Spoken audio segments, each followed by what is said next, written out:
some of the things that the Israeli people are doing. We know that they are not entirely opposed to everything they are doing, but some of the things like cutting aid to people who are in dire need of these things, I mean the civilians who are in dire need of aid, the Israeli army is ensuring, they are making sure that the aid does not reach these people. And so the US, the United States of America, they have often backed Israel, but this time around they are not happy about this development. They do not like the fact that the Israeli government, the Israeli military, the Israeli armed forces, they are preventing aid from reaching persons who are in dire need of help, especially in the Gaza enclave. Right, so that is going to be our very first topic of conversation. Then again, we shall be going to Parliament. Parliament has reconvened, and so there are lots of developments in Parliament currently, with the Majority Leader, Honorable Afenyo Markin, and the Leader of Parliament. I mean the Speaker of Parliament, Honorable Alban Kingsford Sumana Bagbin. They are both in the mix with some developments in the lawmaking chamber. And so we shall be looking at that. And the story says that majority leaders or leader files writ to stop Speaker. There's and then Haruna, okay. Fatal East Legon accident. Bishop Salifu's wife, Bishop and then Salifu's wife. So Bishop, Salifu's wife arrested. If we can effect that correction, Bishop Salifu, wife arrested. So then it means that the bishop has been arrested and the wife has been arrested. But if you say Bishop Salifu's wife, it means that she was the only person that was arrested. But no, the bishop was arrested, the wife as well. Both of them have been apprehended by the Ghana Police Service. They have been asked some questions. Why would they allow a minor, somebody who is 16 years old, hasn't reached the legal age, hasn't yet reached the legal age, especially to be driving a car? He doesn't even wield a license anyway, and due to some extent, I'll say the negligence of the parents, you know, the child or their son has killed some 3 persons in that accident. Maybe saying it this way is a tad too much, but I don't know which other way to say it, because you leave the keys to a car in the hands of a 16-year-old. They decide to drive it around, and of course at 16, Charlie, youthful exuberance. So he's on the road, he's speeding, he crashes into another car which contains about 5 persons, and 3 of the people have lost their lives as a result of that inaction, as a result of that negligence, you know, from the parents. So yeah, I think this is a step in the right direction. I hope that the law takes its course, and I hope that justice is also served, especially to the people to the families of the persons who have tragically lost their lives. 2 12-year-olds too, their life cut short by the negligence of one. I do not want to, you know, use some adjectives, you know, on him, but due to his inaction and the negligence of parents, this has happened. And I mean, it's a disturbing issue. The family especially, I condole with them. It's not a good place to be. I cannot imagine my son or daughter losing their life in this, you know, gory fashion, where somebody drives into them like that. It's not as if they were even at fault in the first place. Somebody just bumps into them like that, and then poof, they are gone like that. They fall prey to the very cold hands of death. It's a very disturbing issue. Please, if we can start the Facebook stream, which we haven't started. I don't know if we have started or not, but from all indications, I don't think we have. If we can kindly, okay, we have actually, right, we have actually started our Facebook. So if you're on Facebook, please make sure you leave me a comment. Let me know where you are watching us from. Seydou John Paul is an ardent viewer of Pan-African television, always does the watching, former SRC president of the Tamale Technical University, and he's always glued to his sets as far as Pan-African TV is concerned, an avowed, follower of the morning show as well. Good morning to you. Good morning to Alhaji Hamza, who has been doing the watching from Pig Farm. Ken Williams. I'm mentioning some of our our regular viewers who have been sending in messages. So please, if you are doing the watching, kindly let me acknowledge you and then do that. I mean, before I do that, I'd have to know where you are watching me from. I'll be more than glad to hear from you.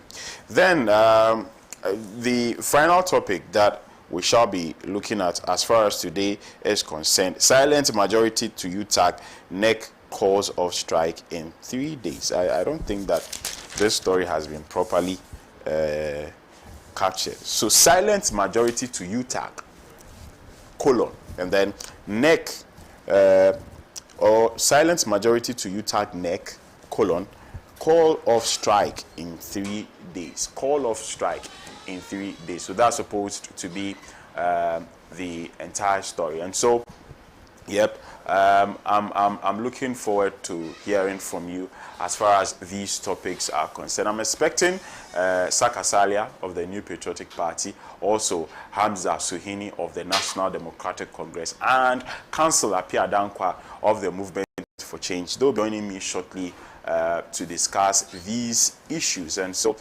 if you are here, if you are already tuning, please do not change the channel. Leave it here at Pan-African Television. Let's have a great conversation. Let's have a great discussion this morning. And for the umpteenth time, I would so much love to hear from you. 055-9919-802. 055-9919-802. That is the number to which you can send your message. Right. So let's go for a short breather, after which my guest and I will be dissecting the various topics, the issues that we have tabled for conversation. If you, once again, let me run you through them. If you already have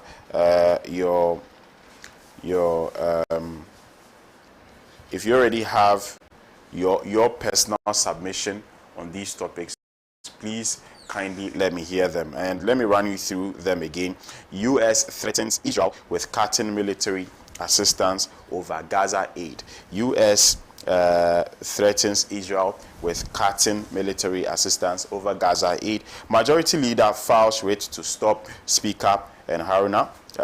This has got to do with the case of the independent MPs. And then fatal East Legon accident, Bishop Salifu wife arrested. Silent majority to UTAG NEC call of strike in 3 days. Or right, so yep, so let's go for that short break. We return. My guests are already seated. We shall be delving into the issues. Do stay. Today, dear.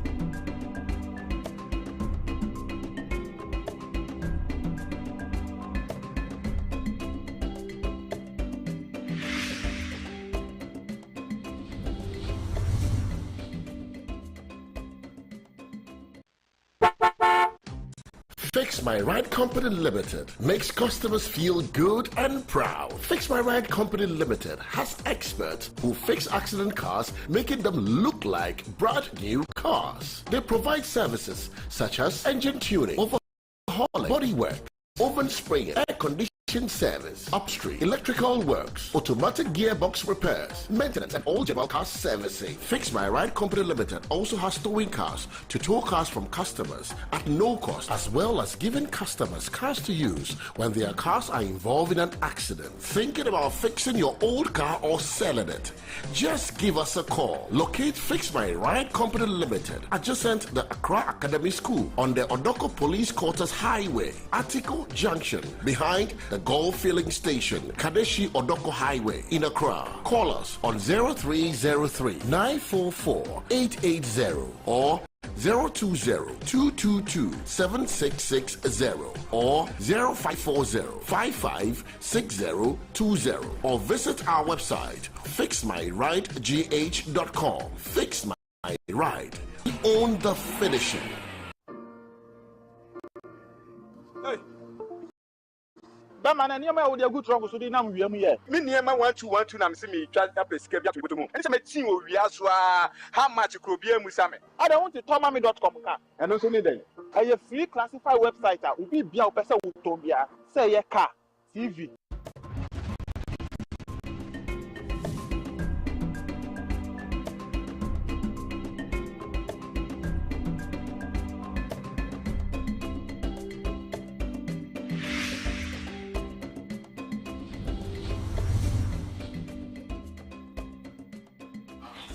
Right, welcome back. If you're just joining us, you haven't missed much. This is the newspaper review segment of Good Morning Africa live here on Pan-African TV.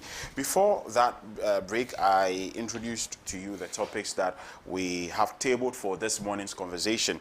And once again, I'll implore you to be a part of it. Make sure you send me your messages. I've been joined this morning by Saka Salia of the New Patriotic Party's National Communications Team.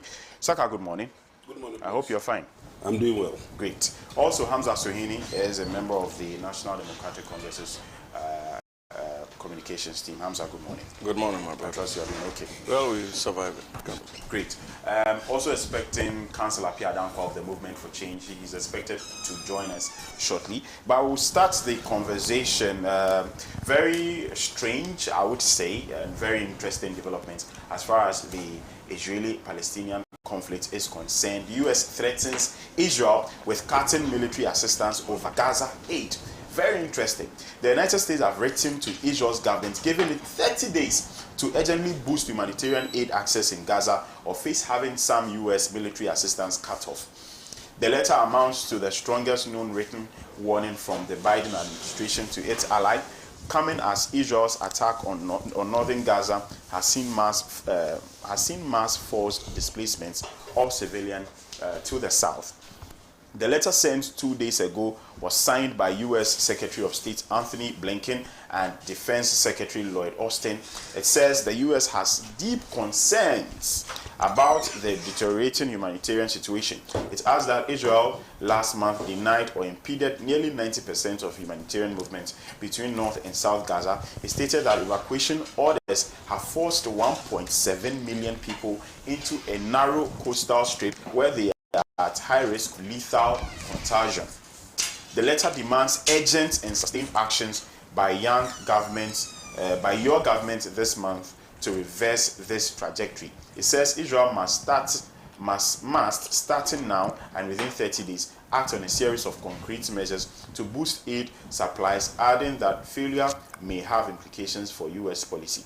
It cites U.S. laws which can prohibit military assistance to countries that impede delivery of American humanitarian aid. It calls on Israel to end the isolation of northern Gaza by reaffirming that there will be no Israel government policy of forced evacuation of civilians from north to south. The content of the letter reported by the journalist Barak Ravid have been verified by the British Broadcasting Corporation. Very strange, very interesting development, and I find it very interesting, Hamza, that the US thinks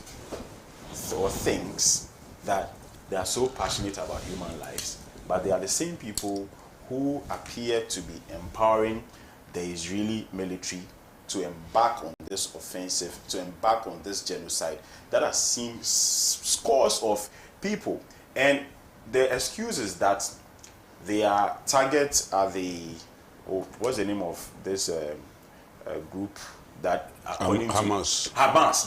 Their target is Hamas. But if you look at the number of people who have died, the number of civilians who have died as a result of those actions by the Israeli military, and you look at the number of people who are in Hamas who have died, I mean, you'd realize that this has nothing to do with Hamas at all. So the US would come and tell us that you are denying the people aid, and so if you continue to do that, we may also deny you military assistance. So what sense does this make? You are giving them military assistance to kill the very people that you want them to give food and other supplies to. It doesn't make sense to me. Your thoughts? No, but good morning to our charity viewers and of course to my colleague in the studio.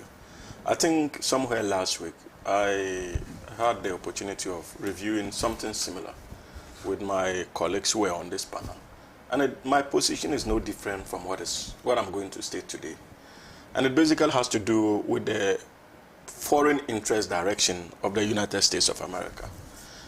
Anywhere you see the United States of America, you need to understand that what drives it is foreign interest.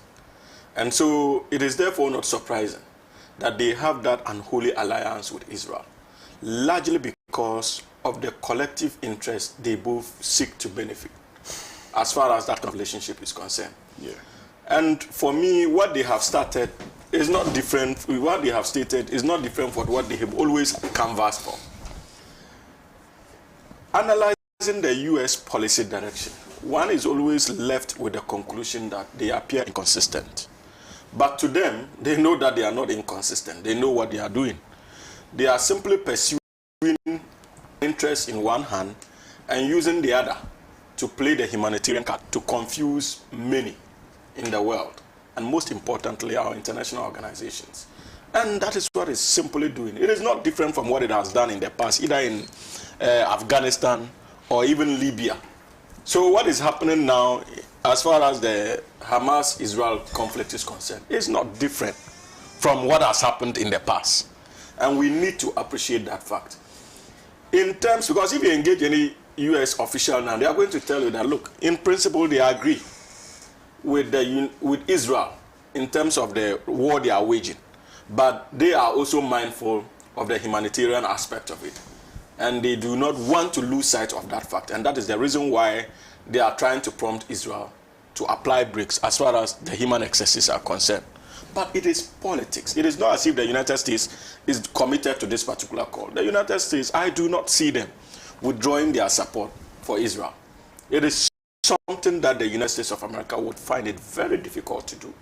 And so, I think that unfortunately, once again, we have been caught in the web of international politics, where the might always has its way. And in this instance, it is the United States of America and that of Israel.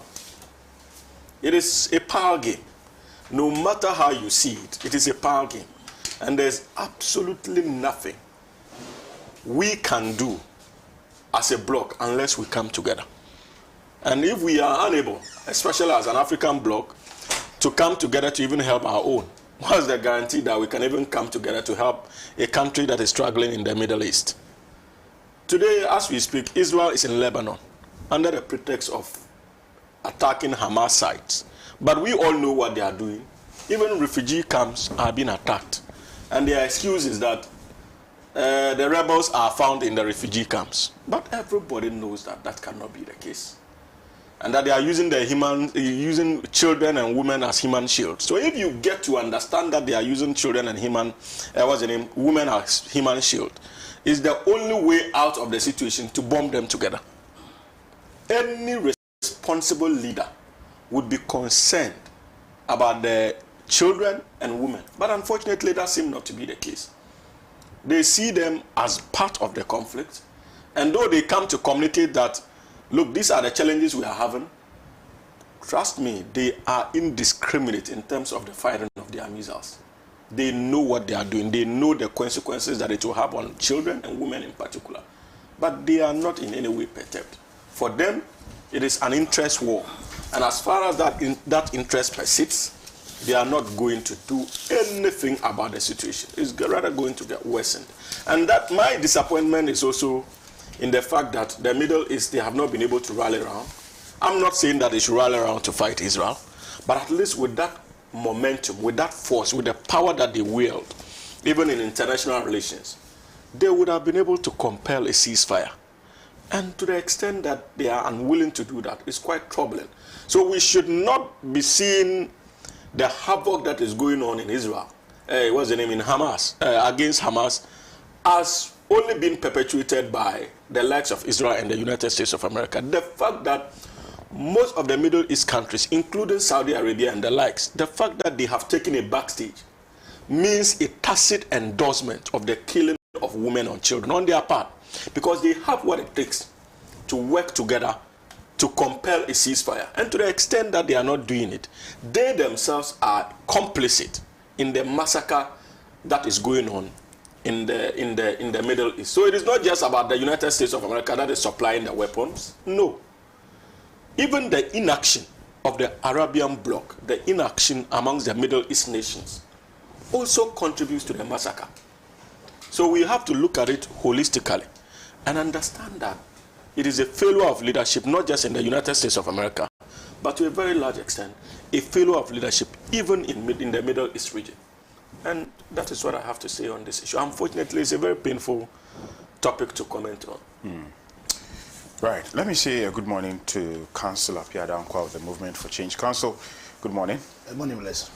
I hope you're fine. Yeah, I'm doing good yourself. Right, I'm very well, thank you. I'm excited. I have two lawyers and a lawyer in the making.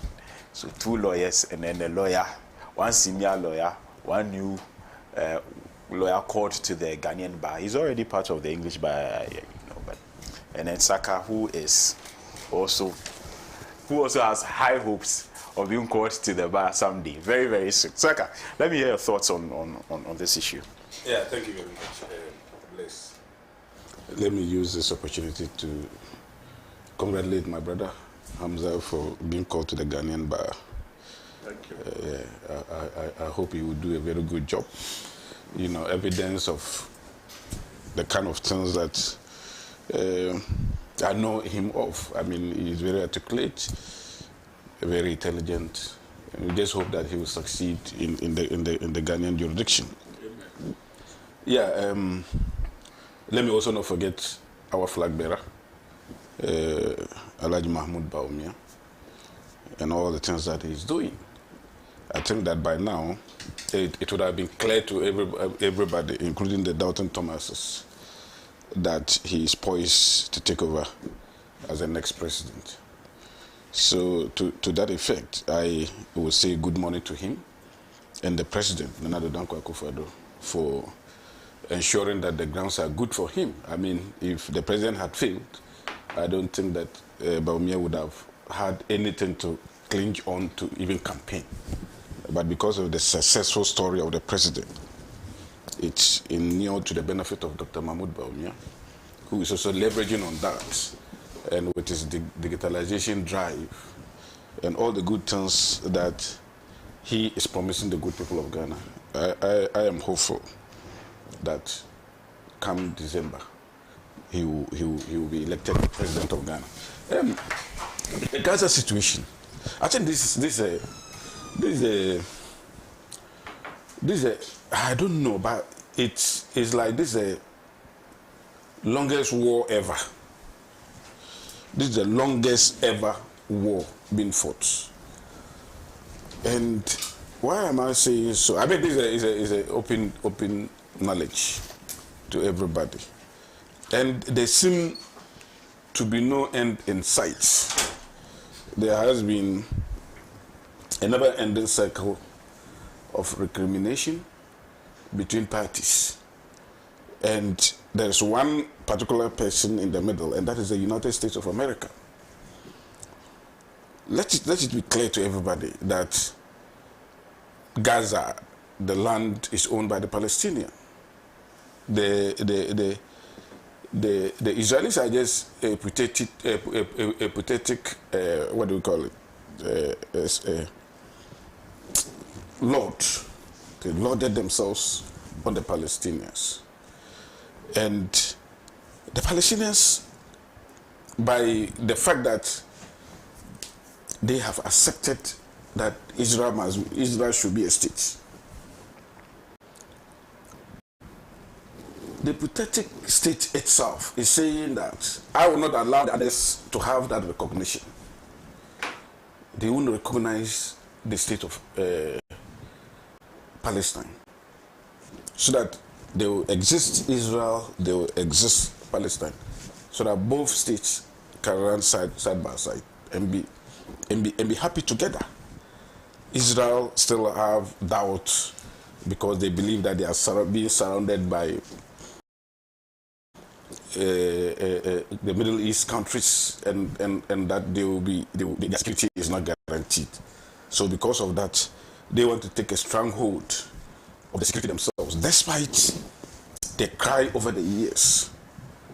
And several treaties have been signed. Israel violated all of them.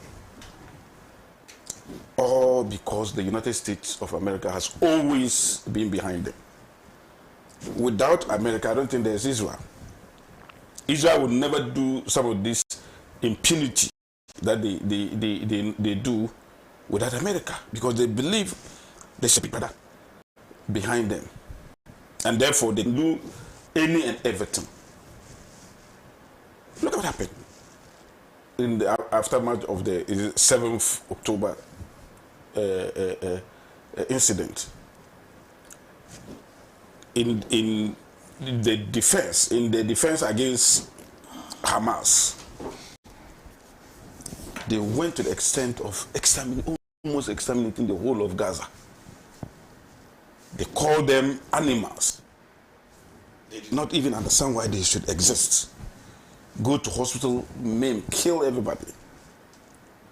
Anywhere. I mean, kill children and animals, everything. That was a complete genocide, which is against the UN Charter. They did all these things with the connival of the United States of America. And today, what the United States is doing, I mean, some of us can read through it. It's a small screen. They are going into elections, and they need the support of the Islamic community in the United States, and therefore had to do some charade. Because if the United States believe that there are humanitarian crises, and that what is happening is in sharp contrast with humanity, they would have taken action long ago. Not when they are going into election, a month to an election. Then you come and even give them ultimatum that within 30 days you want ABCD to be done. When you have been in the forefront of aiding and guarding the Israelis to commit mayhem and to commit genocide, I clearly think that the United States of America have made the UN very impotent. Because we all know, I mean, they are the superpowers of the world. The UN would have taken action long ago. I remember when this matter came, the UN Secretary General went to the General Assembly and actually, you know, registered his disquiet about what is happening. And they did not get the support from the United States of America. You cannot go and kill people and continue to kill them in the name of self-defense. Your self-defense must be, you know, proportionate to the actions that you are taking. That is what we call, you know, a killing an ant with a sledgehammer.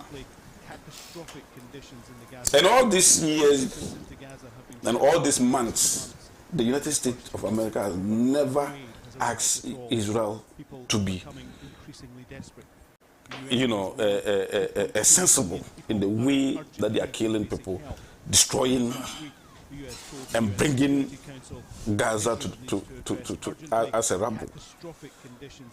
And I think that, okay, never is better late than never. If they now realize that the Israelis have gone haywire and have crossed the red lights, fair enough. But we can read through. I mean, this a piece of action that they want to take against the Israelis. And I believe that even if Israel refuse to obey these orders from the United States of America, nothing will happen. Because they are always with them. They are always with them. Without US, there is no Israel. And that is the reason why they are misbehaving all over the place. I'm not saying Israelis do not have the right to live or the right to self-defense or whatever.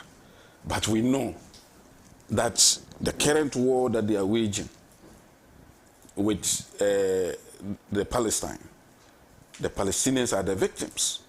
The Israelis are the perpetrators. You have been given a land to settle after roaming around the world and looking for a place to settle. The Palestinians have accepted you as brothers. Historically, they are brothers. And then you say that they should not live. Live and let live. They say, no, you should not live. I alone should live. That's selfishness and wickedness. And I'm happy that at least the United States of America, have come to that realization that it does not pay to support wicked against, the weak. And that there come a time when accountability, if the United States doesn't even do it, I'm sure there will come a day a superpower will rise and Israel will account for all its misdeeds. But as it is now, let's wait and see whether after the elections the UN will still, emphasize that the Israelis should do the right thing.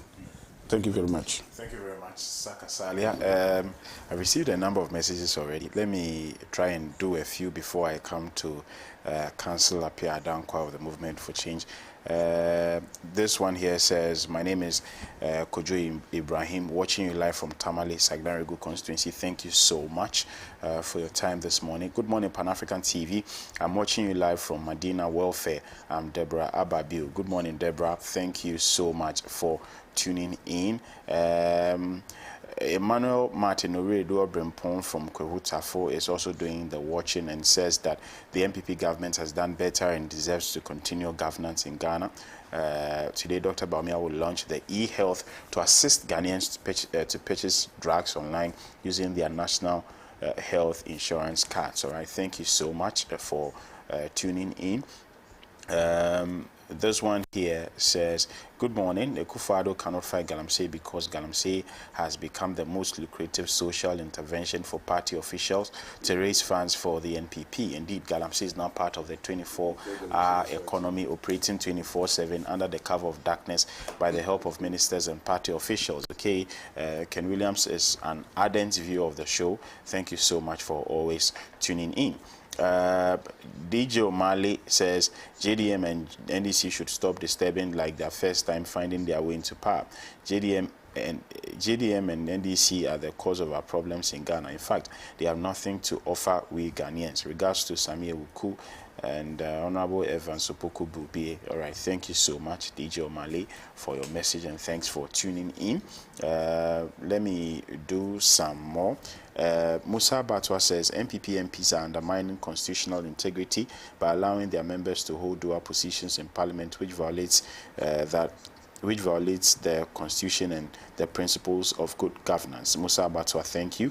Abdul Rashid Jibril Sawadogo says, good morning, family watching from Syracuse in New York. You are doing a great job.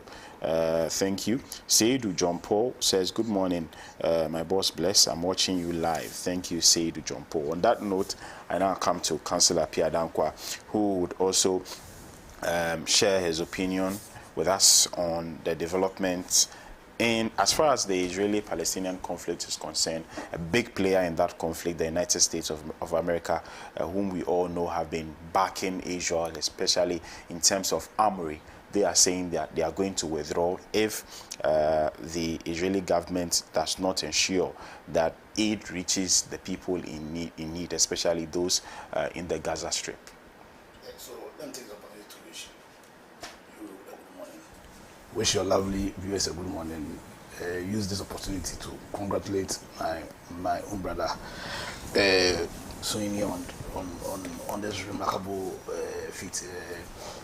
We must understand that he's already a lawyer. It's not that he isn't a lawyer. He's already a lawyer. He's already a lawyer. Yeah, I think he's been a lawyer for quite some time. Yeah. It's just about what happened on Friday was he joining the Ghanaian bar. So when we should put it in proper context. So he's already a lawyer. Yes. So by stated, I stated that he's already a part of the English bar. Yeah, and so welcome to the Ghanaian bar. I hope the Ghanaian bar will serve you as well as the English bar has served you. And my own brother, famous defender of defender of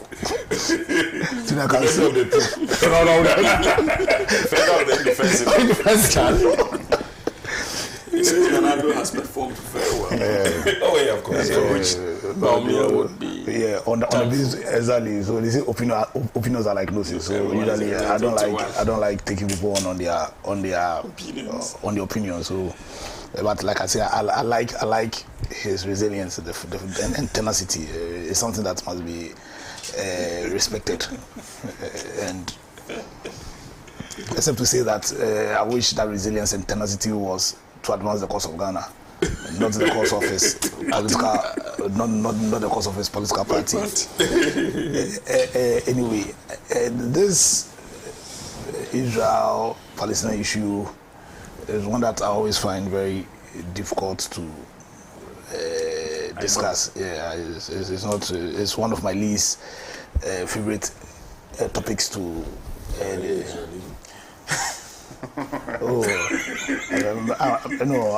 I'm pro Ghana.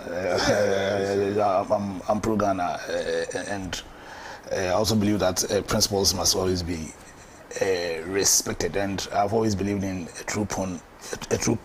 two-state solution to this issue. Because we must also add that Palestine also don't recognize Israel as a state. So it's not as if they don't. So you see, what happened in Oslo did not amount to a full recognition under international law. Yeah, so they also don't recognize, they and their allies don't recognize Israel. So it's a whole, the Palestinian-Israel issue is a reflection of the geopolitics in this world. It's not just the USA who don't recognize them, the UK also don't recognize Palestine as a state. The Germany doesn't recognize them. Sure, when you go Iran, and they also don't recognize Israel. And then in the spirit of condemnation, you must also condemn the attacks on Israel, innocent people in Israel on the 7th of October. It must be condemned in no uncertain terms. And sadly, if history has taught us one thing, nowhere in history has an act of self-defense be commensurate to the act that necessitated self-defense. Because in that, how will America justify or support such an argument when the America, after what happened in Pearl Harbor, which led to about some few thousand people, let's say some 3,000 people dying, leading to the blasting of Hiroshima and Nagasaki. So in history, if there's one thing about history, you can't find an example of where somebody says, okay, you killed thousands of our citizens, so I'm also going to kill thousands of your citizens. It doesn't work that way. You understand? But having said that, I don't want to go into too much into the politics of it. Let's look at the basis, because America is basing its threats purely on law. See, the basis for USA saying that they may have to withhold military aid to Israel is based on law. They may have their own parochial political agenda, because if you go to the US right now, I can tell you myself, I think I was there last November, and right at the White House, the number of Caucasian Americans who were demonstrating against what was happening in Gaza. You understand? So we've all seen the demonstrations in some of the big institutions in America. So the politics of the day could be the reason why Joe Biden feels that he needs to take the step he's taken. It could be. But the point remains that this is not the first time the US has issued such a warning to Israel. I think sometime in April they issued the same warning, because the law that grants them power to give military aid to people, to countries, also dictates that, or makes it a condition for their granting you of those aids, that you do not act in a way that will impede humanitarian grants to people suffering. Yes, because we also need to understand that there's a whole body of law called international humanitarian law. The body of law that governs how even wars are supposed to be Exactly. You understand? And so that's the premise for the threat. Because the US themselves have attempted to give aid, to grant aid, to send aid to people, to innocent children, women, innocent people suffering or reeling under the negative impacts of the war. And they've had restrictions from the Israelis themselves. You understand? And also, Israel has passed certain laws recently that seeks to even add more restrictions. You understand? So it is on that basis, probably, and also on their own politics in America, because we should be mindful of the fact that come 7th November, they are going to the polls. Come 7th November, they are going to the polls. So for me, that's the issue. The issue is that the USA themselves will be flouting a law. Joe Biden's guy will be flouting a law. If they continue to give aid to Israel, their own law, their own US law, if they continue to give military support to Israel, if Israel continues to block access to humanitarian aid to people who are suffering because of the war, and for me, that's how I want to look at the issue. As to whether Israel has committed a sin that some superpower will come and punish them, I don't know about that. I don't know whether that day of reckoning will come on Israel, because they have also suffered. So they also will think that we've suffered. They will also have argument. It's not for me to say, but the point is that, and like I've said, you see, there are principles that govern international law. You understand? There are principles that governs how war is waged, that wars are waged. There are principles that govern in America how, and the second under which they grant military aid, and the coalition president. You understand? Let us believe that it is their desire to stick to the letter and spirit of their laws. And we have very serious issues to deal with in Ghana. There's a serious war is being waged against us in Ghana. That should require our absolute attention. A war that potentially can be described as genocide. We don't know whether this, somebody's company, I'll use them. Well, we don't know whether the yam we eat, the quantum of mercury and cyanide, where the president, my own brother, Salia, wants to defend, has slept and has watched home for mercury to permeate our food. Last week, Saka drank tap water on set. Were you here? We should go and check. We should go and check his case. We should go and check his case. Because of politics. Drink tap water. We should go and check his system. Maybe the mercury that's in the system. Should we bring another one? Listen. Let's give America the benefit of the doubt. Don't let us read too much into it, and let us exert our energy into the problems. I beg you, Sally, I didn't agree with what you're saying, but I keep quiet. Thank you. And let us exert our energies in dealing with the war that confronts us. Thank you very much. Thank you very much, Councillor Pia Dankwa. Good morning, Bless. Saka's voice sounds heavier this morning. Is it because of the tap water I drank the other time? I don't know why people believe that tap water is poison. Adams sent this one. MPP has failed Ghanaians. We are waiting for December 7th to kick them out. Okay, thank you. You didn't tell me your name. Good morning, Bless. Watching you live from Loho, NKD. That is Nadoli Khalil, right? I want to believe so, in the Upper West region. Suglo K. Ibrahim, thank you. Good morning, blessing your panel, especially Lawyer Suhini. We are telling the speaker that the president by Professor Michael Quay was a nice president and must be enforced. NDC must be majority in the coming days. Suglo Ibrahim. All right, thank you, Suglo. According to Hezbollah, even after a ceasefire, they will continue to attack Israel. What do you mean they should stop this operation? They must dismantle terrorist infrastructure.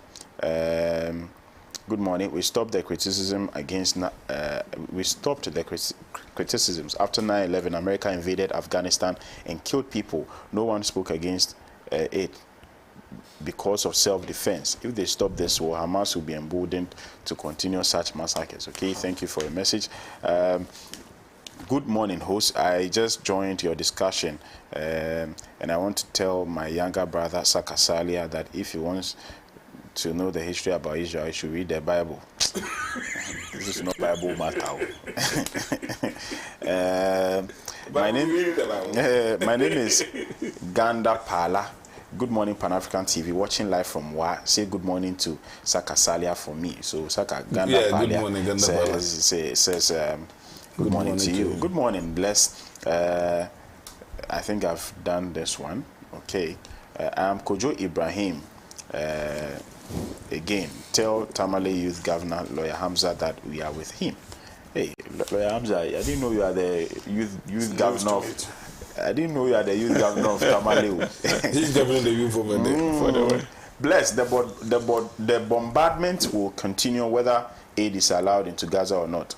Why not stop the madness? That is true. Good morning, Bless. Dear former President Mahama, I want to express my heartfelt gratitude for your tireless efforts in rescuing Ghana from the current economic bazaar by making all efforts in touring the entire 16 regions to reinstate confidence in the people. Your dedication to the welfare of Ghana is truly commendable. Okay, thank you, Seydou John Paul. Okay, right. On that note, I would want us to jump to, we'll come back to that story about Parliament and, you know, the eligibility of some members still maintaining their positions. But let's look at what a group out of a group, so they call themselves the silent majority, and they are part of the University Teachers Association of Ghana, and they seem to disagree with the strike action that UTAG has taken. It says a dissenting group of the University Teachers Association of Ghana, UTAG, the silent majority, has issued a 3-day ultimatum to the National Executive Council, that is the NEC, to call off the ongoing strike by lecturers. The group rubbished the action as lacking justification in the face of the decision of organized labor, which called for the action in the first place. The silent majority laid bare its position during a press conference at the International Press Center in Accra yesterday. Organized labor, following the decision of government to take certain measures against illegal mining, popularly known as Galamsey, called off its nationwide strike threats. It would be recalled. Speaking on behalf of the silent majority, the Dean of the Faculty of Accounting and Finance, Professor Isaac Gwede, and Professor Isaac Gwede has been on this show a number of times, except that lately he doesn't come. And when he used to come, everybody who watches Pan-African television can bear eloquent testimony that he was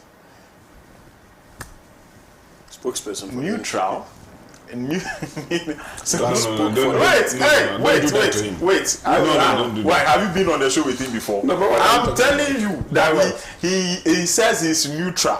Yes, so what's the problem? But Prof, this day like the same way that last week I called him. I said, hey, Prof, and you know he was too neutral for my liking. I mean, I would say, especially on the show. Okay. Like he would always be in the middle. Like, but this time around, he's not in the middle. No. Because I'm really surprised. No, because he's been in the middle. It's affecting you. How is it affecting me? Now he actually is invited on. What's the name of the head of communications for Baumia's campaign? I've forgotten his name. The head of communication. Yes, for Baumia's campaign. Dr. Buaku. No, not Dr. Buaku. Oh, this guy. Who? Miracles. You know, Miracle has this program that is supposed to counter that of the NDC. He goes on it. Now he appears on the next chapter. He speaks on. I know what I mean. So that's I called him. I said, "Hey, Prof, he's a very good friend, by the way. I hope he's actually watching. He's a good friend." I said, "Hey, Prof, nowadays there." He said, But that's the next chapter for him. When he was appearing here, it was a different chapter. Right. So good morning to Professor Isaac Gwede of the UPSA. Good morning to you. I hope you are doing the watching. Very, very interesting development. As far as you are concerned, economist. Yes. Yeah, it's very good.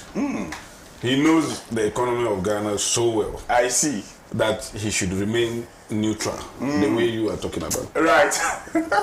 Right. But Saka, I'm starting with you. Okay, no problem. On this very topic. UTAG, this group they call themselves silent majority, and he is actually the leader. He is one of the... No, he's the leader. He's the leader. Well, He's the leader. He is the leader of the side. He is what? You see, He calls Professor himself chairman of the group. Spokesperson for But UTAG. how can a spokesperson be a leader? Fine, I heard. Yes. Spokesperson, me, I admit it when I heard. You don't admit it when you're president. I will admit when I heard. I will admit. You don't admit it. So he is a spokesperson. Yes. And then they are giving the leadership of UTAG 3 days to call off the strike, or I don't know what comes after the or. They will advise themselves. How do they advise themselves? So that one they'll leave teaching. No, they can take anything. They can take action. They can do whatever. They can go to court. They can defy, the action of leadership. And they go can, to the classroom. They can form a different group. There are so many things that they can do. I wish you could speak to Professor Isaac Boedi if you can get the phone. I mean, I no want to problem. hear You can from speak to him. But you see, last week when we were here, I told you about the fact that this particular leadership, not UTAG. When I talk about youth, it's not as if I'm attacking the whole of UTAG.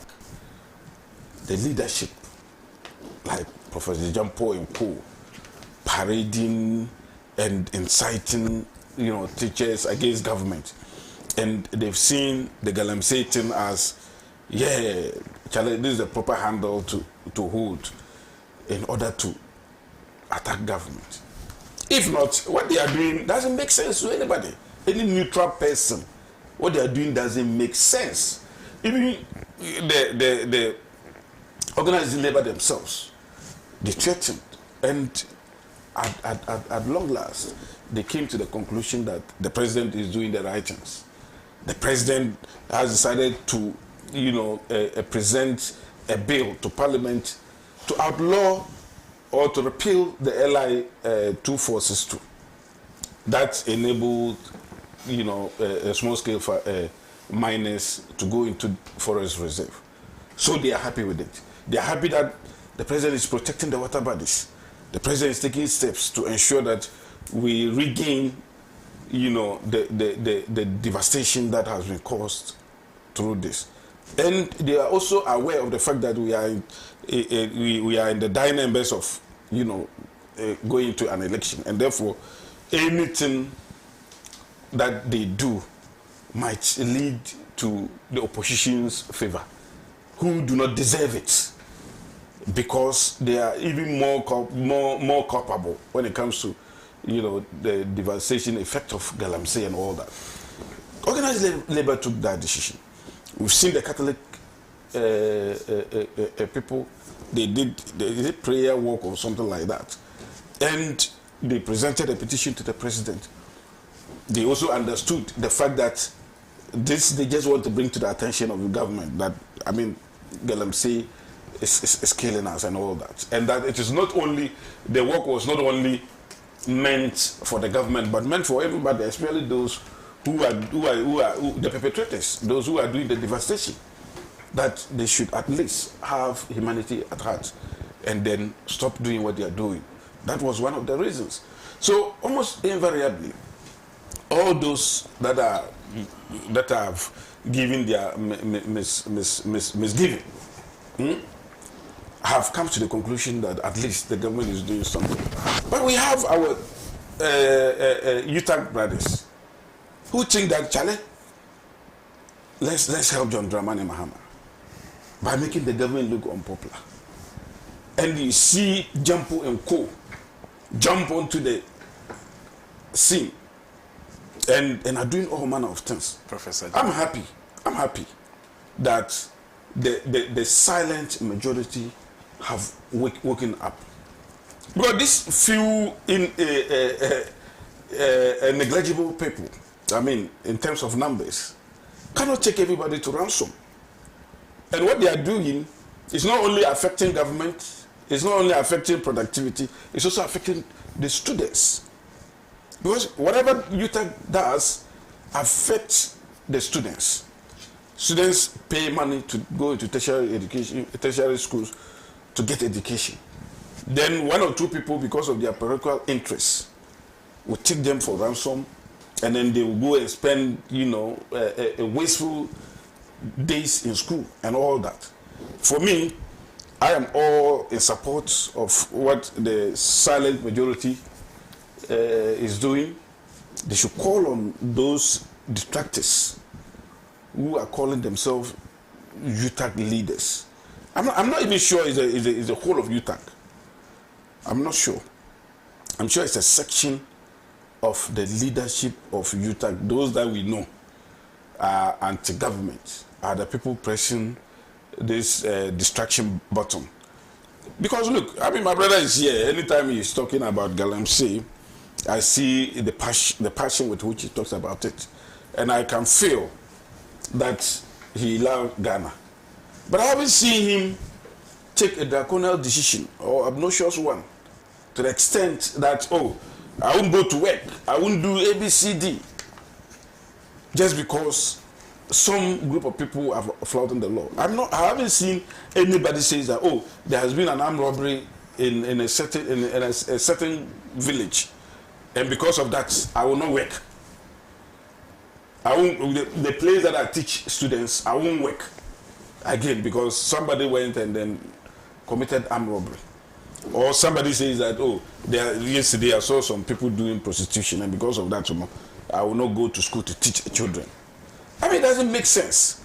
You can only call on government to clamp down on those people because we have laws that govern those areas. And if government says no, probably you can take action.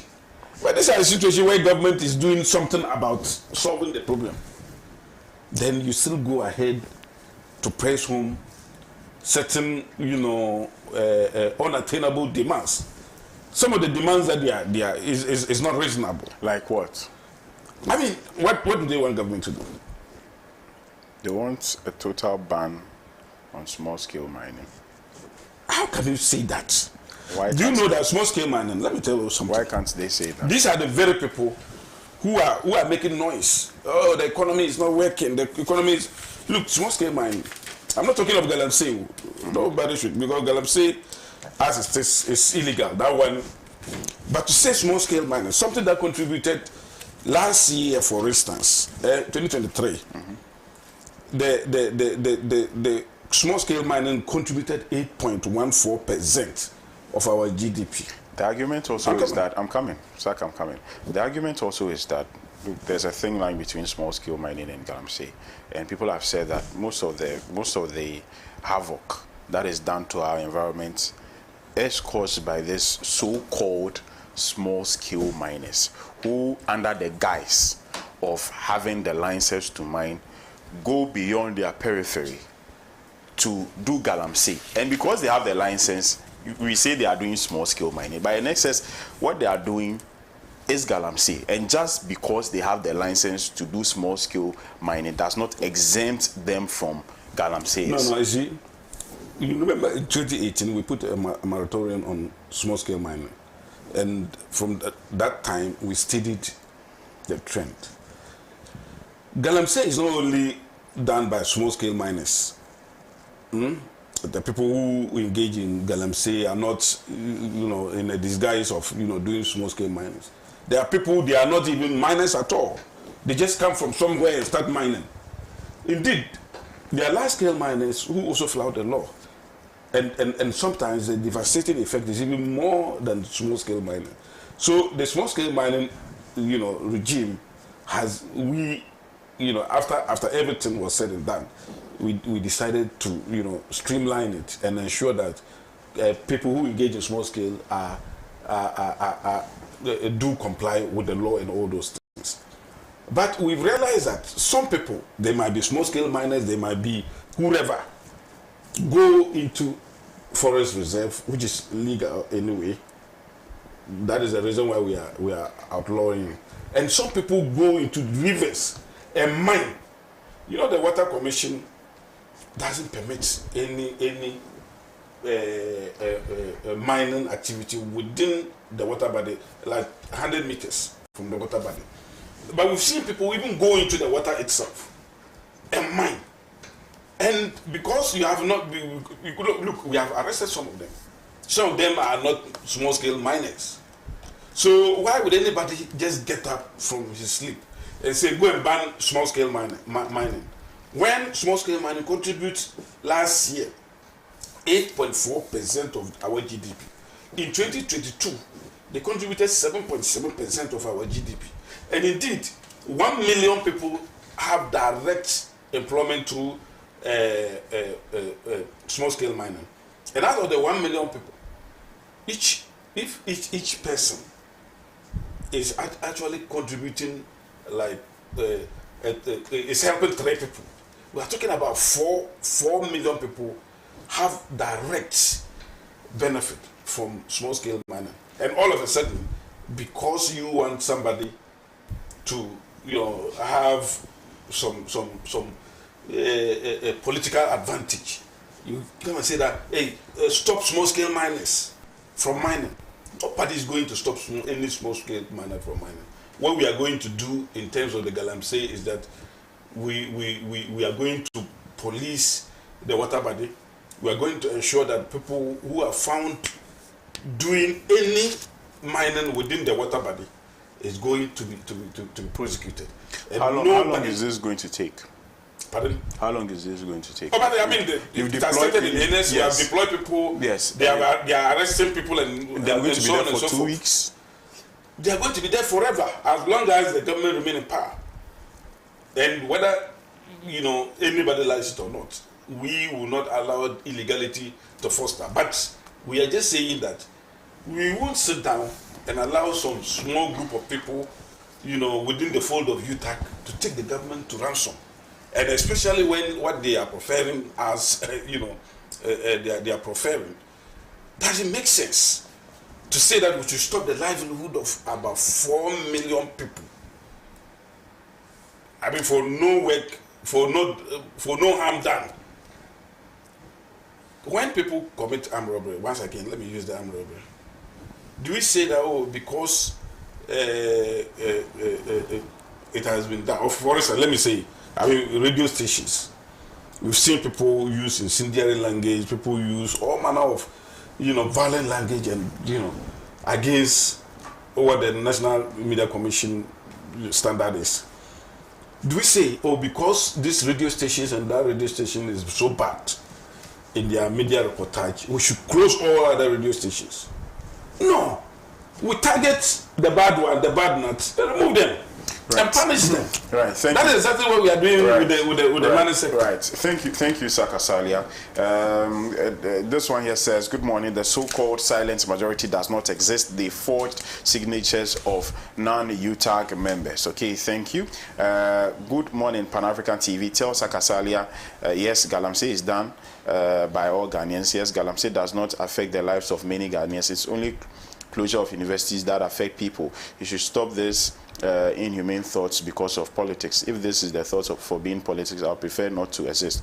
Also, tell Saka the damaged rivers are caused by licensed miners. I'm so sad listening to him. Ghana Man from Salaga. Thank you, Ghana Man, for your message. Good morning from Kucho, Kumase. Please, why is Saka Salia always telling lies about every situation? The thing is, in the open market, where every Ghanaian feels it is very bad, and he always comes to defend.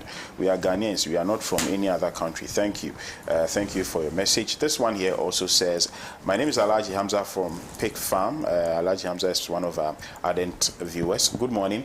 Truth be told, I'm beginning to get worried for our parliament, and for that matter, our parliamentarians. Parliament is gradually losing their independence to the judiciary, and the earlier something is done about it, the better. We should not forget Parliament and parliamentarians are masters of their own rules. The executive and the judiciary are allowed to perform their rules, but when it comes to Parliament, it's a different ball game altogether. We should be careful not to make our useless. Okay, help me congratulate my brother Hamza for the call to the bar. I'm proud of him. He should keep it up. All right, thank you, Alhaji Hamza. Bless. We, the comrades of the NDC in NDK, are grateful to His Excellency John Dramani Mahama on his campaign tour to the constituency. We are all out for his victory come December 7. We assure him of 95% of the votes. Victory is coming. Suglo K. Ibrahim. Thank you, Suglo, for your message. Okay, I'm sorry. As for this message, I cannot read it. Good morning, Bless. I think what is good for the goose is equally good for the gander. So if someone lost his place as an MP for going independent some years back, the same should happen to any other person who faces similar situation. Ban from Kalio. Thank you, Ban. This one here says that today Saka spoke very well on the Palestinian issue. Okay. Right. Good morning, Bless. The hypocrisy of America is just similar to that of Nanado and the MPP. Salam alaikum, Saka, Bibi from Accra, sent this one. Salam wa rahmatullah. Yeah. Okay. Good morning, brothers. I'm listening to you live from the United States of America. As an African American, I want to thank you for your tireless work in empowering African people and tell you the truth about the country in which I live. Not all of us think the same over here. Blessings to you. All right. Thank you. Akinseye Brown, who is doing the watching all the way from the United States. Right. On this note, I come to Councillor Apia Dankwa. He would also share his thought with us on the current developments as far as the University Teachers Association of Ghana is concerned. The silent majority. I don't know. I never knew that group ever existed. It was Saka, was it a group that was formed quickly because of the current happenings? I mean, it existed, but maybe, since when? Maybe not formalized. Right. Council. I'm tired.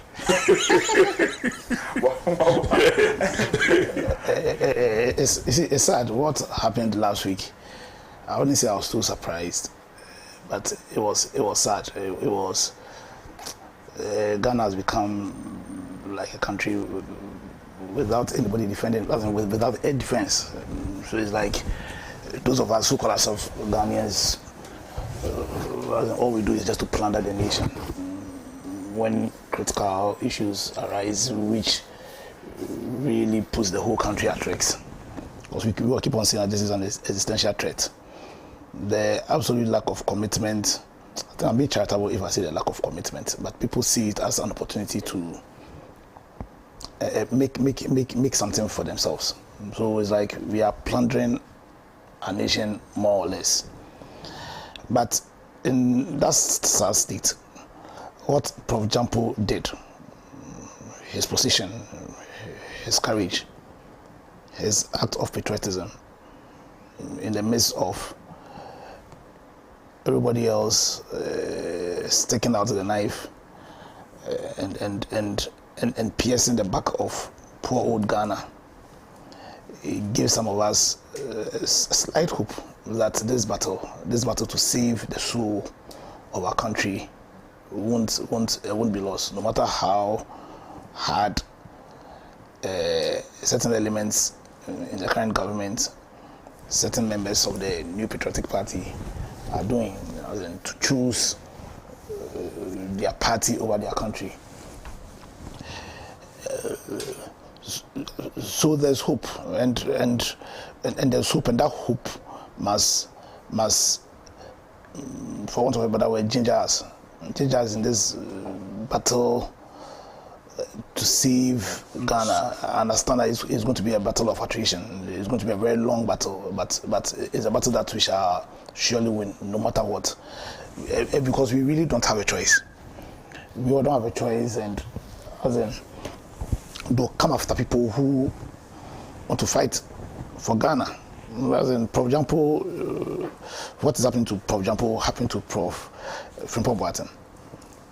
After he came out with the report, when he had come out with the report that was telling Ghanaians, was telling the president exactly why that 2018 battle that the president purportedly waged was lost.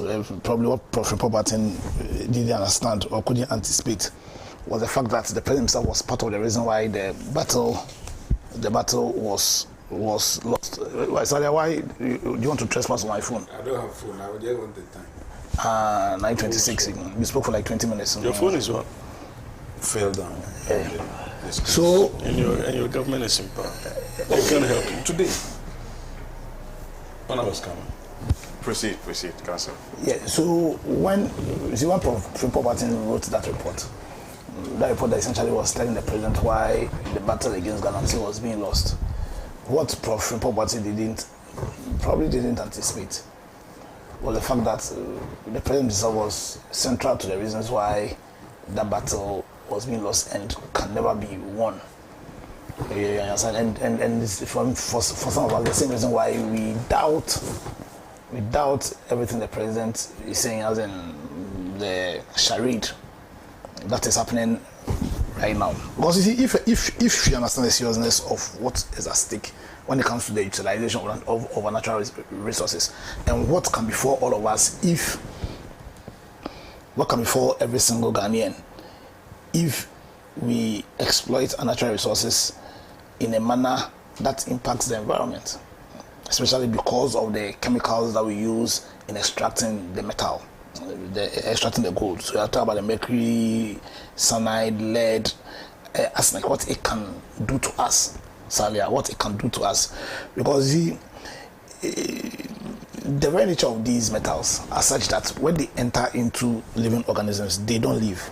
They can stay for a very long time without showing any symptom.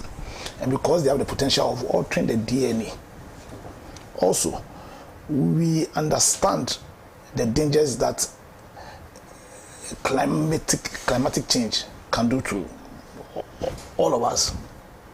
And so I heard Salia here say that mining in forest reserves is legal. No, it's not legal.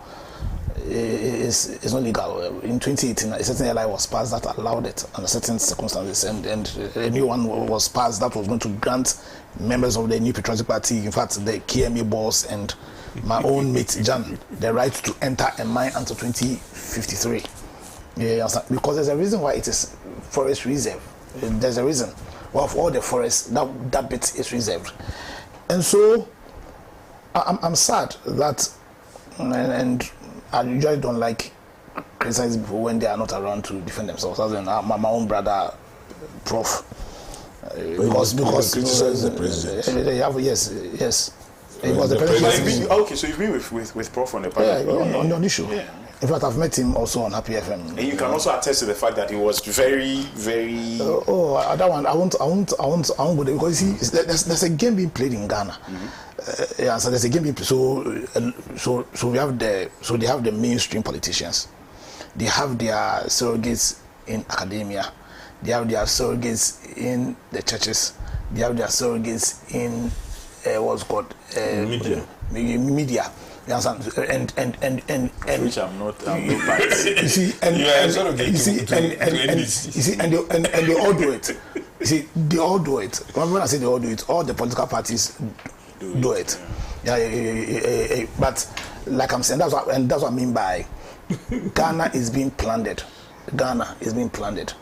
And we are at fault. You see, until we get to a stage where people will put the country before the party, you understand? Then this thing won't stop, because probably Nanado is in power and they're doing the same. But it's something that I've realized that all the political parties have surrogates. Yeah, they have surrogates in the media, they have surrogates in academia, and but for me, what is sad, and you see, you have a right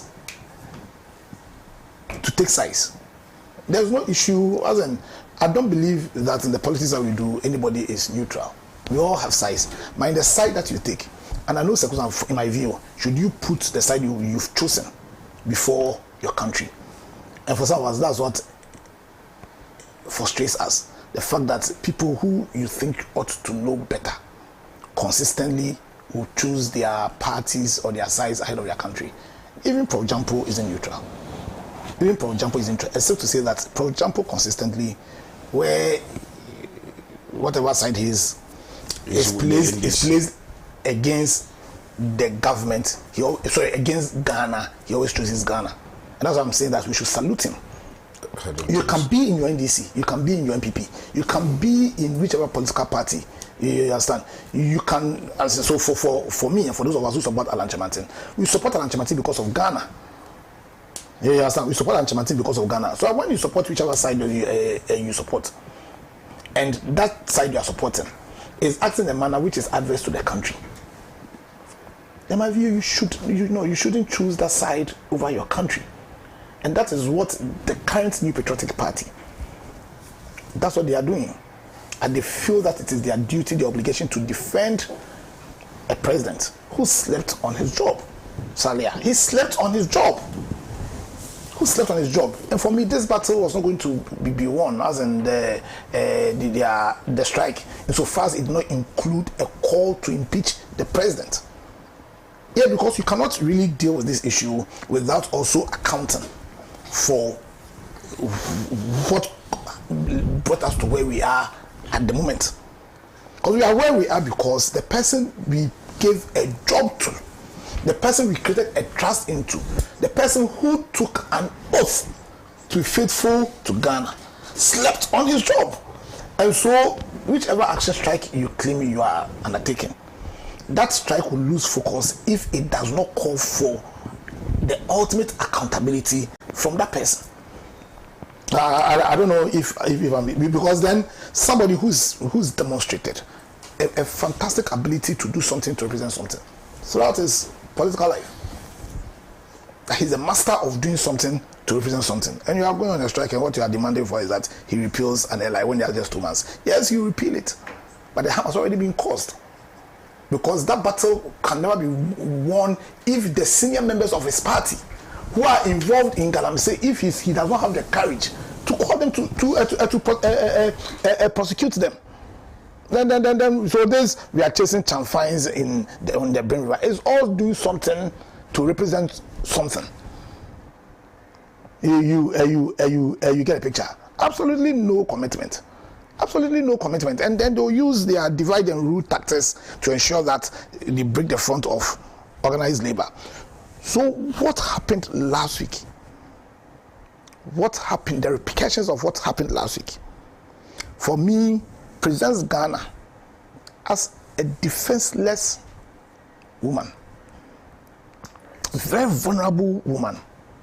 Her children have decided, you give Salia 20 minutes. I'm just on the 13th minute, and you are doing this. No, but I've been speaking for 10 minutes. I checked. I'm speaking for 40. I'm not speaking for 40 minutes. I checked. They were interrupting me. I had about 2 minutes. They were doing that things. Let me run up for you. The point is, that group. The silent majority. Yeah, understand. And organized labor. The silent majority. And organized labor. They should look at themselves and feel ashamed. They should feel ashamed because when opportunity was granted them, you understand, to defend the interests of this country. When the opportunity was granted them to defend the interests of this country,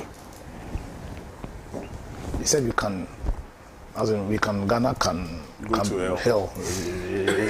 And that's exactly what this faceless group is also doing. But that day of reckoning will come. He's telling you the spokesperson. You understand? But you see that day of reckoning will come. You understand? That day will come in on 7th December. We sack these people. We sack this irresponsible government. We sack them. We sack Nanado and sure about Bamia that doesn't come. That day of reckoning will come when we hold them accountable, and we must hold them accountable for the sake of this country. Thank you very much.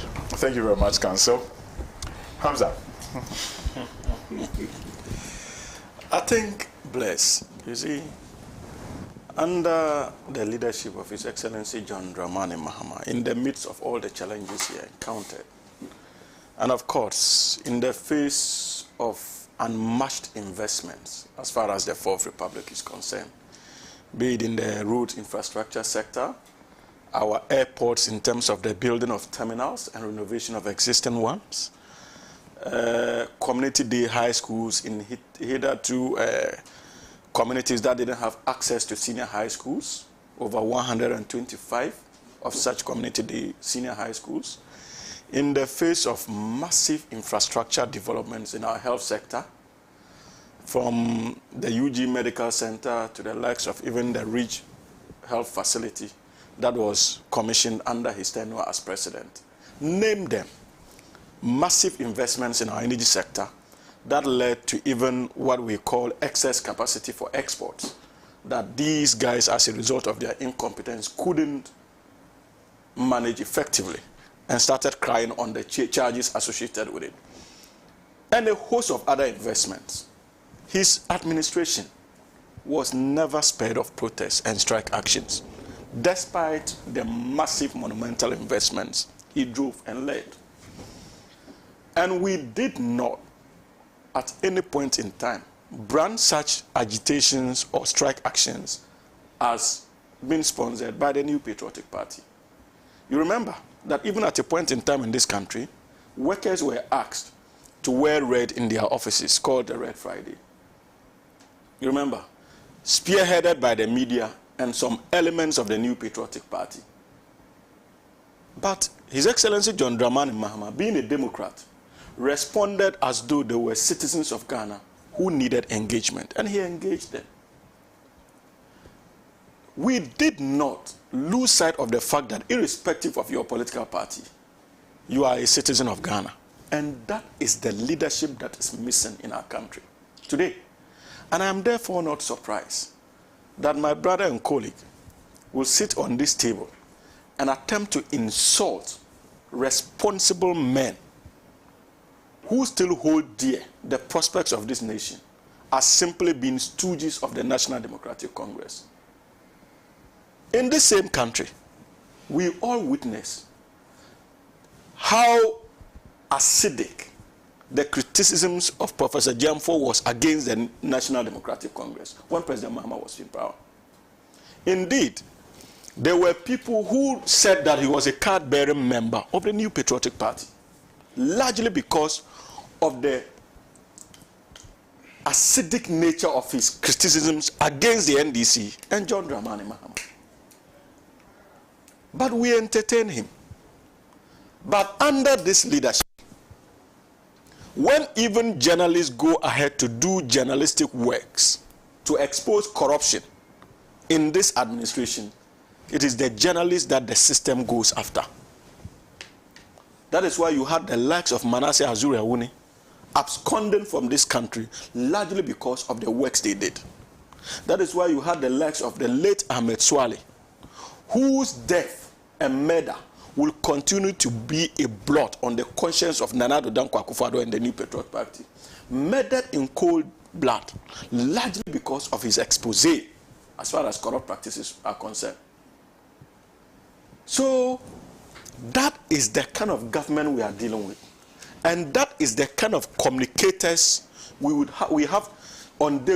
confront with on daily basis, championing this nauseating, this insulting record of this terrible administration.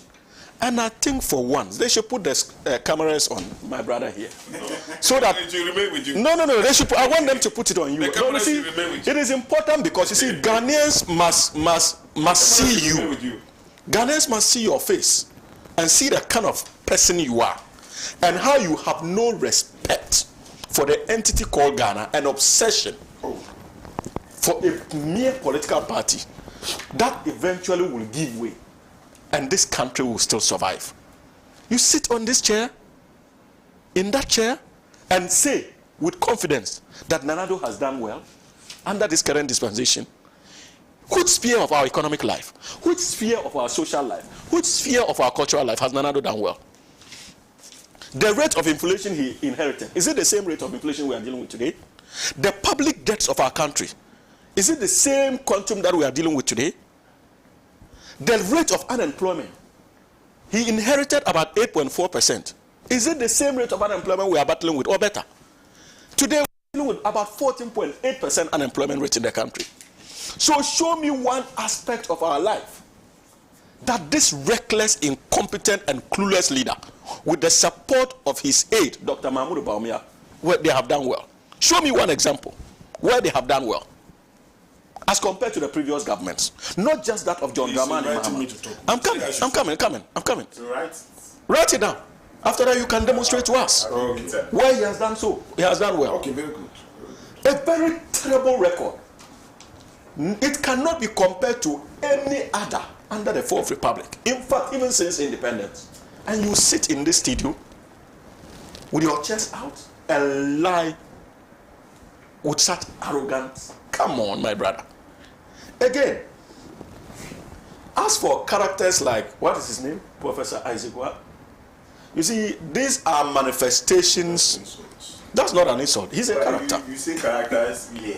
That's not even an insult. You see, I never use the word character. you see. Bless. You see, but if his conduct betrays his educational achievement, I am duty bound to even question the authenticity of that particular. I will, and I'll tell you why. You see, when they give you a certificate, that is just one leg of your educational training. That is why they tell you that you just don't pass through the four corners of a classroom. It must shape your every life. So we don't assess or evaluate people largely based on the educational certificates they have. Their every being must reflect that they sat through the four corners of a classroom and taught well. And that is the problem with Africa. We think that immediately someone goes through school, does his stew and pour, and gets a certificate, that person is somebody we must listen to. Education is a whole institution that must impact on your every aspect of life. It's not just about being awarded a certificate. And people like him have demonstrated that they do not have that full appreciation of our educational system. You are a lecturer. UTAG has laid down institutions. They have a constitution. Professor Ransford Jampo is just a sector president. He is not the alpha and omega of University Teachers Association of Ghana. Per the UTAG constitution, nobody can just get up and declare a strike action. So all the campuses who form part of UTAG had to vote, of which you were a member. And it was based on majority decision, over 70% of the votes, I'm told, that led to the declaration of that nationwide strike. So what silent majority are you talking about in your dreams? If the silent majority met through a democratic process and elected and decided to vote by over 70% majority that they are going on a strike, what is your definition of, what is your understanding of silent majority? So that is why I'm questioning his educational qualification. Because if you hold a doctoral certificate and you do not even understand what it means to be majority, then there's a problem. Now people like him are simply being used by the current regime to cause confusion within the ranks of established institutions that are meant to put the government in check, like they did in the case of organized labor. Today he's praising organized labor. Really? Organized labor has already passed a vote on this government. From your unhealthy attempt to sell the SNIT hostels to its declaration of strike against you, what you had to do was simply to use the meager resources of this country to corrupt a section of their leadership who met them and even prevented them from taking a decision in the and proceeded to read your government position to the media. That was what led to the likes of Ransford Jampo and UTAG indicating that they will still stand on the position of principle by continuing with their demonstration. It is because your government, like you've always done, broke their ranks through questionable gifts that ought to have been used and channeled in the fight against Galamsey. So when we talk of a government that lacks focus, when we talk of a government that is irresponsible, when we talk of a government that is grossly incompetent, Nana Addo Dankwa Akufo-Addo and Dr. Mahmoud Bawumia reflects that government.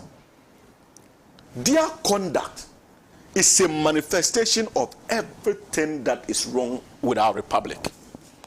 And that conduct must remind every Ghanaian of the need for us to join forces to ensure that we prevent their likes from ever ascending the political leadership of this country. You see, it is therefore not surprising that you have even leading members of the New Patriotic Party distancing themselves from the NPP of today. My own senior counsel is here. He's been an MPP member and a dedicated member of the MPP for decades. But he had to abandon the NPP largely because of the porous leadership of Nana Addo Dankwa Akufo-Addo. The likes of Alan Kojo Chirimanten, please? The likes of Alan Kojo Chirimanten, the likes of Alan Kojo Chirimanten had to let go of the New Patriotic Party because of your wicked kind of politicking that knows no bounds, that has little regard for the national interest. And so when I hear people like this guy speak, what's his name? No, Prof. Don't say guy. Who? Guy. I mean, Prof. Oh, you see, why would I call him Prof? You see. Listen. I don't call him guy. My brother. I'm not part of those who fancy titles, especially when I'm convinced that you don't merit that title. In his case, I'm pretty much convinced that he doesn't merit it. I'm pretty much convinced that he doesn't merit that title. Oh, please, apologize. So, no, I'm pretty much convinced he doesn't merit that title. Because you are sitting there watching him. Because that is my conviction. He can't do anything about my conviction. And I'm coming. Bless, can you allow me to proceed? Yes, conclude for me, please. Ignore Saka. You see, this is the situation we have. Ghanaians willing, simply because of the overtures that government makes to them. Those who are supposed to be professionals willing to bend their ways to pursue the interests of government. That is all what these guys are doing. If you think that what UTAG is doing is unacceptable, UTAG has a constitution. Go through the constitution, find a way of compelling another emergency meeting to get UTAG to call off the strike. Do not join the folly of MPP communicators condemning UTAG action at the political arena or on the political arena without any focus on what you can do in your collective universities to change the course, if indeed you believe that what they are doing is not right. This gentleman is simply trying to catch the attention of the appointing authority. All what he's doing is to get the likes of Nana Addo and Dr. Mahmoud Bawumia to tell him that he's doing well and probably consider him for an appointment. That is simply what he's doing.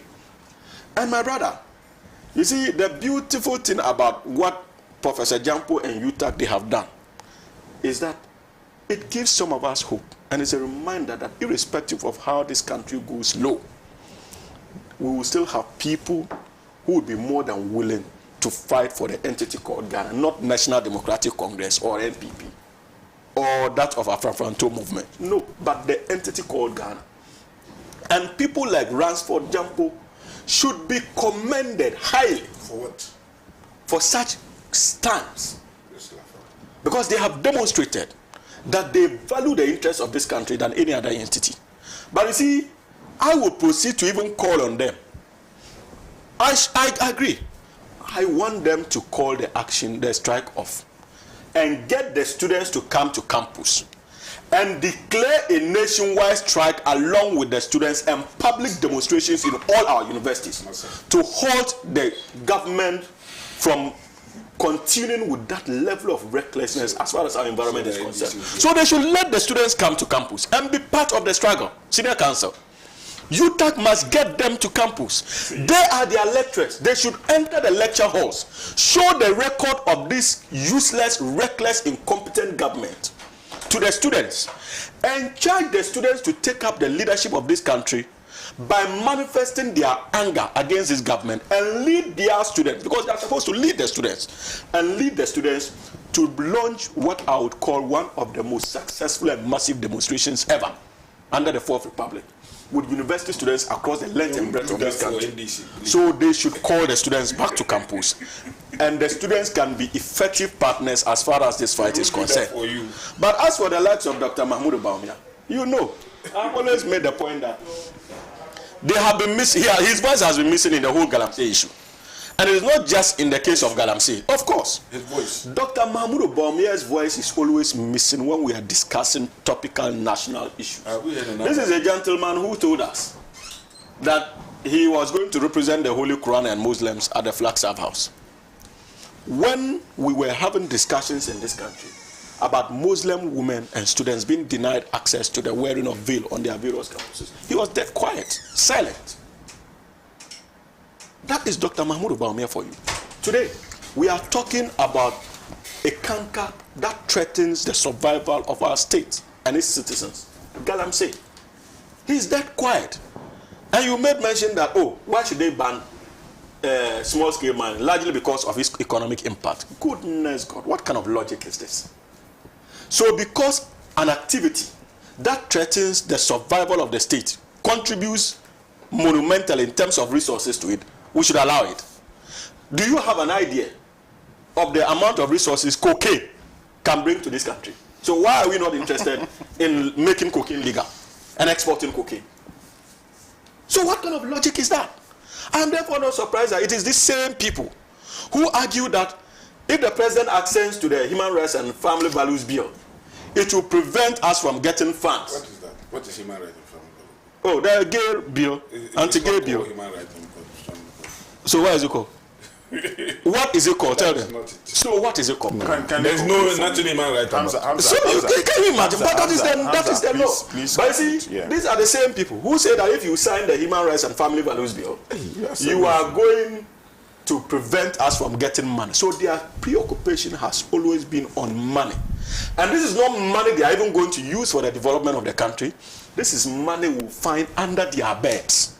This is money they will ship out in this country under dubious circumstances. And so that is their preoccupation. It is about their personal benefits. It is about their corrupt egos. Right. And that is what they are engaged in doing. And I can assure you, my brother, whether you like it or not, the life of this government has already ended. What the people of this country are waiting for is simply to engage in that 4-year ritual of voting.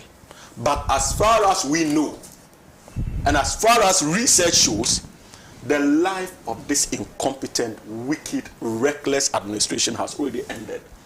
And to think that the MPP would even contemplate manifesting Dr. Baumia or presenting Dr. Mahmoud Baumia as a candidate is even more laughable.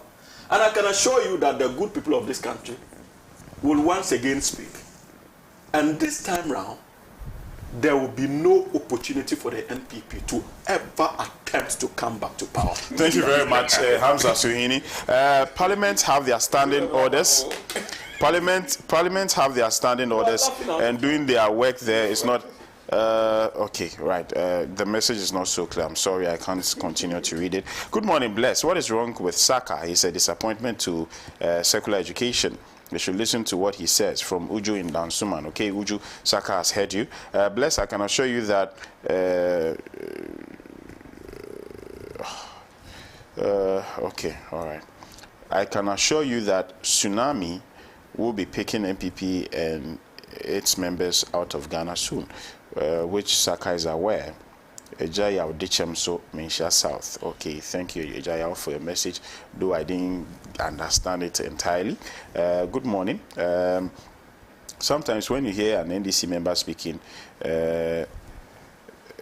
you feel so ashamed as a Ghanaian. No wonder GM said we have short memories. I tell you. Okay, GM should come clear as far as Galamsey is concerned and stop the hypocrisy. Okay, thank you. You didn't tell me your name and where you sent your message from. Good morning, Bless. Where was the silent majority when disorganized labor was briefing the press? I used to respect Prof a lot, but he has shocked me yesterday when I saw him on TV making that briefing. MPP is seriously spending money to infiltrate the rank of all institutions. From Job in Medina. Thank you, Job, for your message. I'm Kojo Ibrahim from Tamale. Tell Saka to be calm and not interjecting. We are learning a lot from the program. Okay, thank you. Saka has heard you. Bless, good morning to you all. Saka's arrogance is too much. In fact, he's a disgrace to the MPP communication team. His future political career will fall flat. Mohammed Seidu from Tamale Central. Okay, thank you, Mohammed Seidu. Good morning, Pan Africa TV. Don't be swayed. The person is not making sense. Don't be swayed by MPP foot soldiers parading as a silent majority on our campuses, just like the Association of Graduate Students. They are now group of spin doctors out there to do dirty work and to break their workers from, just as they did to GMA, TUC, and NAT, leaders who were induced to divide the organized unions. Beware of the elephant. They are as crafty as the mother serpent, who is bent on controlling all institutions, as written in the Ejapadia book. Okay, thank you. Good morning, blessed. The MPP communicators are now behaving like a man drowning in water and hold on to anything and everything, even a straw, thinking that it will help. Hey, what is the MPP man saying there? He should not insult the intelligence of UTAG, and UTAG is joining soon. I know where he comes from and should not be struggling to defend his party people at the top, which he gets nothing, but he's only being used. Blessed, tell Saka to call those he's defending to come and join him. The Ghana yesterday is not the Ghana we see today, and he's saying what? Okay, thank you for your message. You didn't tell me your name. Andrew Apia from Cape Coast. You are a very intelligent man. Please don't worry yourself. Okay, yeah, the rest of the message isn't so clear. All right. Good morning, bless. It's deeply concerning that some UTAG members are prioritizing their political ties with the MPP over pressing national issues like Galamsey, which has devastated, or it has devastating effects on the environment and the nation's well-being. Their lack of concern is alarming and unacceptable, as it comprises the nation's interest for party gain. Such individuals don't deserve to hold academic positions, as their actions undermine the integrity of the academic community. The UTAG leadership must stand firm and advocate for Ghana's interests, resisting the partisan approach that has compromised organized labor. Moreover, the government's handling of Galamsey seems ineffective, as they fail to hold machine owners accountable, instead opting to simply ban the machines. This lack of action suggests a lack of seriousness in addressing the issue. Aigbe from Tamale. Thank you, Aigbe, for your message. Good morning, host. Tell Sakasaria that time changes said by Kwesi Ampofo Eche. He's too arrogant and disrespectful. He's a youth. He should respect the youth and the elderly. Okay, Saka has heard you. Please. This goes to Hamza. Well, good morning, bless. The presentation of Saka will not take him anywhere. He cannot win any election whenever he wishes to do so in future. Oliver Kwame from Ho. Saka, do you have any ambitions of contesting any politics? You have presidential ambition. So if you become a president, this is you take inspiration from Nanado. Of course, yes. I see. Yes. Hello, bless. I find it difficult to understand why Sakasaria has allowed myopic reasoning to dominate his life.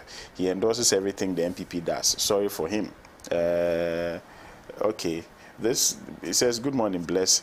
This bowed man is the wisest person. Hey, he's called Hamza. It's my mouth. He's called Hamza. He said he's the wisest person I've heard speak on this UTAG issue. All right. Wahab Dimala from Tamale says, all I pray for is victory for the NDC. Times are very, very hard. Stephen Peng is doing the watching. Saka's own father, Stephen Peng. Good morning, bless. The majority leader is running to the SC to seek refuge, believing too well he has their blessed cover. The debate is about the law and the constitution. The majority should show cause why there is any ambiguity of Article 971. The Right Honourable Speaker is a guru in the House, and I am confident the Speaker will give the best of ruling in this matter. It is premature to run to the Supreme Court for an interpretation when the Right Honourable Speaker has not made any ruling yet. So what is the majority leader challenging? Stephen Peng from WA sent this one. It's exactly 10 a.m. Though I have so many messages, unfortunately, I can't read them. The show has to end for another show to also appear on your screens. But I want to thank Council. Today we started late. Today all of you came. Gave so much time. No. I think at least today all of you should have condemned the NDC action on this thing. Right. Because look, thank you, Saka. They are misconstruing. Thank you, Saka. Article 97. Thank you, Council. You don't know what that Andrew Afia, and thank you, Hamza Suini, for your time. It's been a the very speaker exciting. Don't even have rights. It's been a very exciting conversation here on the show. I'll catch you tomorrow Thursday edition. Do have a pleasant day. Bye bye.